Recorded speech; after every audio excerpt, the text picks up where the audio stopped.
Kapan? Sebenarnya pembicaraan ini tuh awalnya pas aku podcast sama Daniel di podcastnya beliau. Terus yang pasti Daniel punya nomor aku. Terus tiba-tiba setelah dari situ Daniel nelpon sama kita semua keluarga bahwa gue seperti diceritain tadi Daniel, gue dapet misi bahwa gue kayaknya harus membuat filmnya Glenn gitu. Dan nggak langsung diiyain pastinya, aku doa dulu sama keluarga bahwa film ini akan seperti apa. So ya, Tuhan kasih tanda sama aku, pastinya sama keluarga lain, akhirnya oke, kita jalankan film.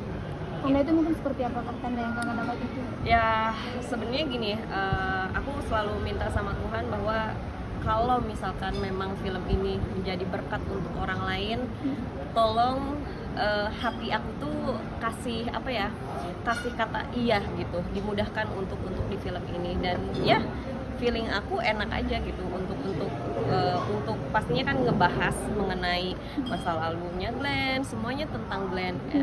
Dan buat aku ya damai sejahtera, nggak ada hati yang bikin nggak enak gitu. So itu kan artinya tanda dari Tuhan untuk buat hati aku menjalankan project ini gitu. Itu berapa lama Kak nunggunya? Ceritanya juga Kak Muti Ayu terlibat kah atau mungkin ada yang pastinya setiap orang yang kenal Glenn itu kan pasti diwawancara gitu kan, semua tentang Glenn gitu. So pastinya siapapun yang berkaitan dengan Glenn ya ikut serta dalam proyek ini gitu. Apa kakak juga ada ditawarin? Ya kita lihat nanti ya. Rahasia kalau gitu. Tapi mungkin tadi menunggu pertimbangan itu berapa lama sih Kak hingga akhirnya bilang iya gitu? Sebenarnya nggak lama sih, hanya 1 minggu. Aku butuh benar-benar dekat sama Tuhan gitu. Yang pasti kumpul sama keluarga. Ya hanya 1 minggu aja.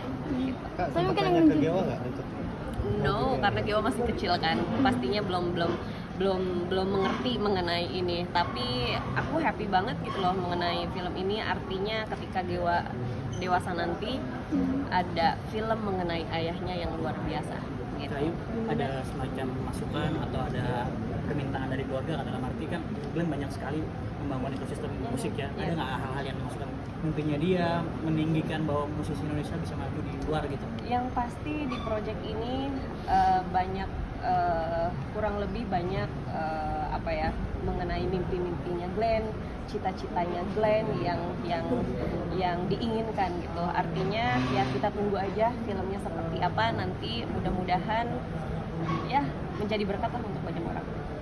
Tapi mungkin boleh dibagikan ceritanya lagi nggak sih Kak, yang tadi soal Leo itu? Apa? Awal dia kakak tunjuk dia sebagai pemeran Glenn itu. Sebenarnya di tahun 2019 kalau nggak salah, aku tuh di mall sama Glenn, tiba-tiba Glenn panggil aku, dikenalkan oleh salah satu laki-laki gitu ya, dan aku pada saat itu nggak tahu siapa gitu. Glenn kenalin, ya akhirnya ngobrol, ya udah pas aku tanya Glenn dia siapa, dia aktor loh gitu, dia aktor loh. Oh ya udah, hanya sekedar itu aja. Ketika aku dikabarin sama Daniel mengenai ini, aduh kira-kira siapa, udah mulai mikir ya kan, kira-kira siapa ya yang mirip sama Glenn. Ya pastinya aku cari tahu dulu kan. Yang pertama mulai dari fisiknya, otomatis ya fisiknya dulu, siapa yang kira-kira mendekati Glenn. Ada beberapa A, B, C, D gitu kan, tapi teringat dengan tahun 2019 pertemuan aku sama Martino gitu. So langsung aku bilang sama keluarga semuanya, pastinya Martino sepertinya cocok untuk film ini. Yang kakak lihat cocoknya tuh dari Kayak pertama dari fisik pastinya. Yang aku lihat pertama itu adalah fisiknya. Kayaknya maksudnya Martino tuh menurut aku cocok jadi sosok Glenn gitu. mungkin dari brewoknya mungkin, atau perutnya atau apa ya? Pertama yang aku lihat dari badannya sih, dari badannya.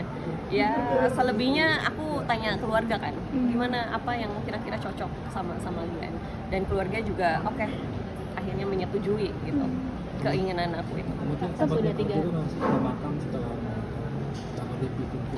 Pasti aku tuh setiap malam bener-bener mimpi mengenai ini, bahwasanya Glenn mau nggak ya kira-kira dibuatin film gitu ya kan, dia bakalan seneng nggak dibuatin film, apalagi mengenai dia. Kan kita ya pasti teman-teman media juga tahu bahwa Glenn tuh orangnya tidak terlalu terbuka mengenai kepribadiannya, mengenai ya kehidupannya. So sekarang ini kan langsung dibuatkan filmnya, apapun mengenai kehidupannya di publish gitu. So pastinya aku berdoa bahwa Tuhan, Glenn happy nggak ya kalau misalkan Glenn dibuatkan film seperti ini. So akhirnya Glenn datang ke mimpiku, dia cukup tersenyum, terus dia bilang lanjutkan Bebe, udah gitu aja, kata-kata itu, lanjutkan Bebe. So ya buat aku suatu pertanda gitu. Ada batasan nggak sih Mbak? Misalnya ada cerita yang boleh yang nggak dimaksud film, ada juga yang enggak.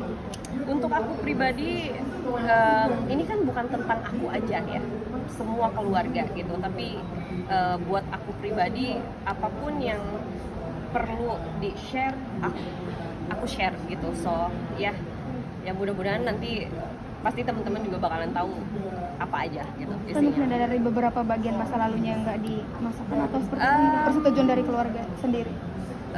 Persetujuan dari keluarga, ya semua tentang kehidupannya Glenn gitu.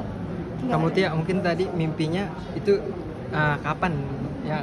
Wah, udah lama banget ya, pokoknya intinya nggak lama setelah Daniel meminta untuk film ini dijadikan film gitu. Selama 1 minggu itu kan aku bener-bener ya, maksudnya di rumah terus bener-bener dekat sama Tuhan, pengen bahwa energi yang dibangun untuk film ini tuh bener-bener memang datangnya dari Tuhan gitu loh, untuk kebaikan semuanya gitu. So ya bener-bener intimate banget sih 1 minggu itu. Tapi mungkin pertimbangan apa sih yang paling berat kakak itu nggak langsung mengiyakan ini dijadikan film gitu kan, nunggu seminggu dulu. Pertimbangan yang paling berat apa? Pertimbangan yang paling berat ya itu kembali lagi bahwa kehidupannya Glenn kan semuanya tidak seterbuka itu kan. Jadi aku mikir Glenn bakalan happy atau enggak ya mengenai film ini, apalagi tentang beliau gitu. So ya itu sebenarnya pertimbangan yang paling aku bener-bener pikirin gitu. Tapi dari Glenn sendiri semasa hidupnya pernah masih mengisyaratkan beliau punya cita-cita ingin dikenal oleh masyarakat seperti apa? Pengen dikenang, kayaknya dia udah dikenang deh sama masyarakat Ya, dari maksudnya mulai lagunya setelah gitu kan. Maksudnya setelah dia udah pergi dari dunia mungkin ada pernah. Glenn kayaknya nggak memikirkan sejauh itu ya. Artinya Glenn hanya ya ingin jadi berkat aja untuk semua orang gitu. Dikenang ya selama hidupnya juga kan dia nggak terlalu membicarakan hidupnya dia gitu. Tapi kan nggak selama hidup nggak membicarakan hidup dia nih Kak, tapi ternyata nih sudah 3 tahun dan sampai sekarang akhirnya sampai terjadinya film ini gitu, berarti kan cukup dikenang ya. Gitu gimana Kak? Ya kalau untuk aku pribadi ya aku bersyukur aja bahwa sampai detik ini sosok Glenn terus selalu ada bersama teman-teman semua, dari mulai karyanya terus didengar, dan pastinya untuk aku pribadi dan ayahnya Gewa.